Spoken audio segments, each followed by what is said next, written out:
Perkenalkan, nama saya Marsha Permatasari dengan NIM R1C124014.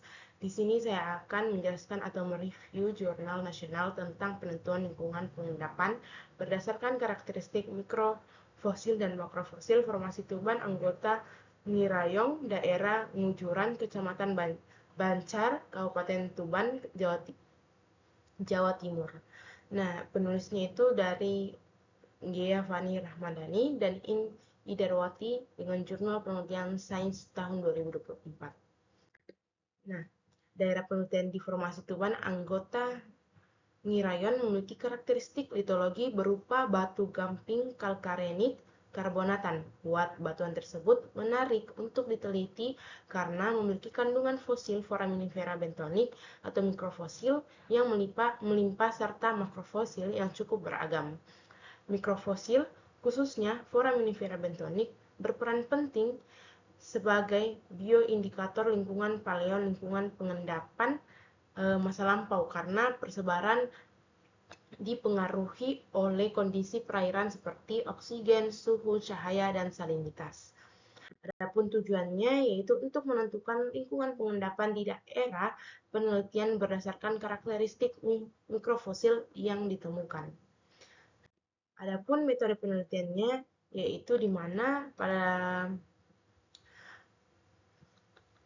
ada 3 poin di mana itu yang pertama itu lokasi penelitian, di mana lokasi penelitiannya itu di daerah Gujuran, Kecamatan Bancar, Kabupaten Tuban, Jawa Timur, Formasi Tuban, anggota Wirayong Cekungan, Jawa Timur Utara.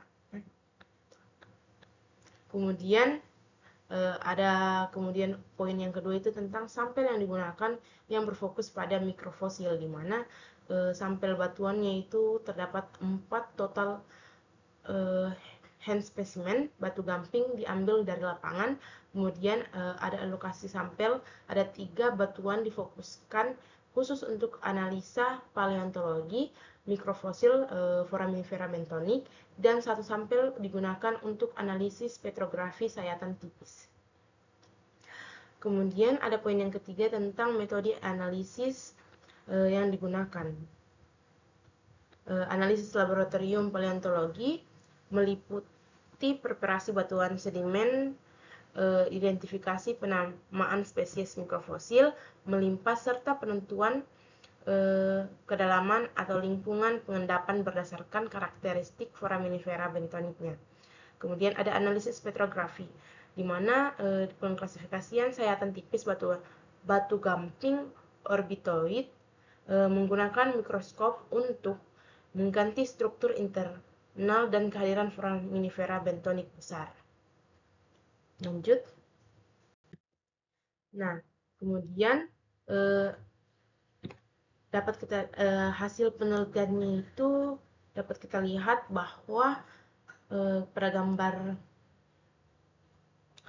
gambar yang telah saya paparkan ini terdapat ada 12 spesies mikrofosil foraminifera bentonik yang ditemukan melalui preparasi sampel batuan di laboratorium paleontologi di laboratorium. Kemudian kelimpahan dan kedalaman hidup masing-masing spesies digunakan untuk menganalisis lingkungan purbanya. Jadi pada gambar tersebut ada 12 spesies mikrofosil foraminifera bentonik. Nah, dari 12 tersebut itu memiliki masing-masing kelimpahan atau sangat dominan hadir di lingkungan tersebut, di mana pada kelimpahan sangat dominan di mana itu ada Strabelus becari, di mana dia itu memiliki kedalaman hidup di sekitar 8 kaki. Kemudian ada Strabelus graymardi, kedalaman hidupnya itu 7-8 kaki. Kemudian Cibichides praecynthus memiliki kedalaman hidup sekitar 37 kaki, cukup dalam. Kemudian ada melimpah menengah, di mana dia itu Tubinella vulnalis itu memiliki kedalaman hidup 50-150 kaki. Kemudian ada Pyrogo eipressa memiliki kedalaman hidupnya itu sekitar 45 sampai 50 kaki. Kemudian ada kelimpahan paling sedikit. Nah, pada kelimpahan paling sedikit ini ada Articulina fascivis yang memiliki kedalaman 40 kaki, ada Queen Velosulina lamarckiana itu memiliki kedalaman 15 kaki. Kemudian ada Laina Fosso pustata sekitar 17 kaki. Kemudian ada Bucella frigida sekitar 55 kaki. Kemudian ada Alveolinella puogi sekitar 16 kaki. Kemudian ada Ampistegina Lesonil sekitar 18 kaki. Kemudian yang terakhir itu ada Nonio depressulum sekitar 6 kaki.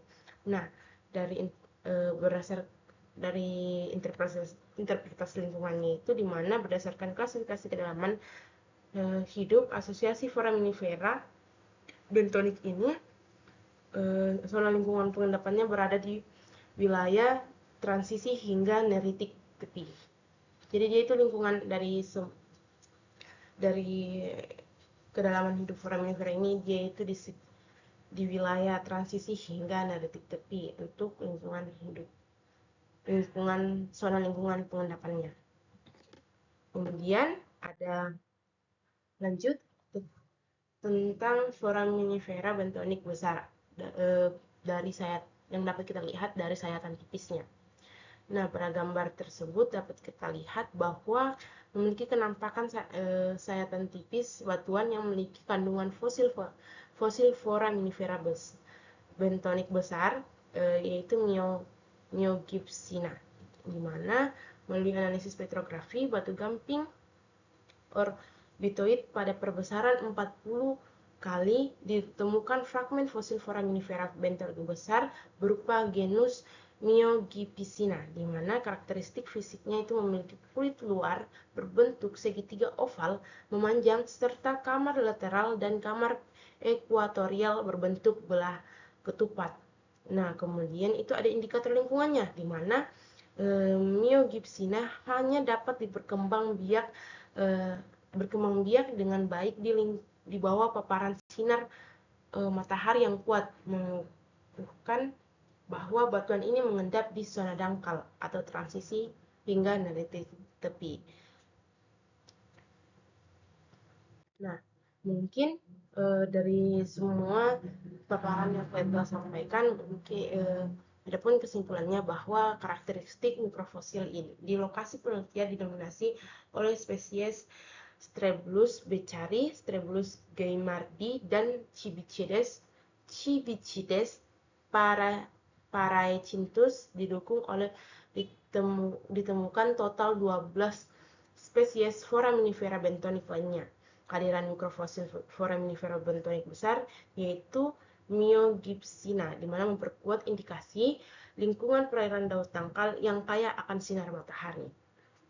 Kemudian ada integritas data karakteristik mikrofosil serta didukung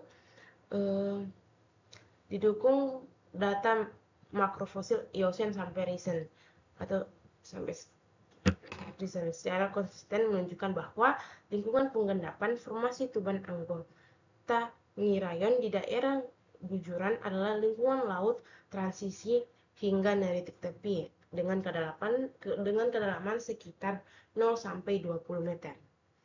Jadi, nah, ini merupakan referensi yang saya ambil, mungkin dapat dilihat dengan baik, dan ini dari jurnal nasional. Mungkin itu saja dari penjelasan saya tentang mikrofosil dari jurnal nasional yang telah saya ambil dengan judul penentuan lingkungan pengendapan berdasarkan karakteristik mikrofosil dan makrofosil formasi tuban anggota Ngirayon daerah Ngujuran, Kecamatan Bacar, Kabupaten Tuban, Jawa Timur. Dengan penulis Giovanni Rahmadani dan Indarwati dengan jurnal penelitian sains 2024. Mungkin itu saja yang saya dapat sampaikan tentang jurnal tersebut. Jikalau ada kesalahan dalam memaparkan materi, baik itu perkataan, PPT-nya juga mungkin yang masih kurang baik dalam memasukkan poin-poinnya, mohon dimaafkan. Dan semoga kedepannya lebih baik lagi. Saya ucapkan terima kasih.